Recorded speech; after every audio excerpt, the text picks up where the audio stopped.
চাইছে না, আপনি ফোন করে যাচ্ছেন, সে ফোন ধরছে না, সম্পর্কই রাখতে চাইছে না। কি করবেন? খুব মন খারাপ করে বসে থাকবেন, ভাববেন জীবনটা থেমে গেল, নাকি জীবনটা একটু অন্যভাবে ভাববেন?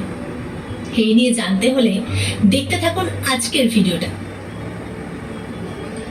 কেউ আপনার সাথে কথা বলতে না চাইলে জোর করে তার সাথে কথা বলবেন না।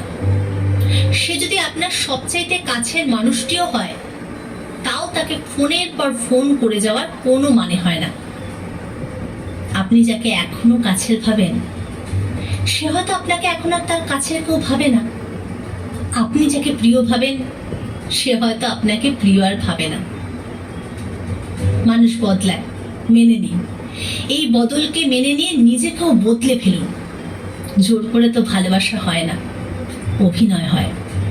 যার মন থেকে আপনার প্রতি প্রেমটা আর আসে না, তাকে জোর করে আপনার প্রেমকে মেনে নিতে বাধ্য করাটা চরম নির্বুদ্ধিতা। আপনি যার কাছে নিজের জায়গাটুকু হারিয়ে ফেলেছেন, তার কাছে নিজের সম্মানটুকু হারিয়ে ফেলবেন না। ওইটুকু চলে গেলে একটা মানুষের আর কি বা অবশিষ্ট থাকে? আপনার কলটা যখন তার সেলফোনে ভেসে ওঠে বারবার, তখন সে হয়তো মনে মনে ভাবে, কি বিরক্তিকর, বারবার ফোন করে যাচ্ছে।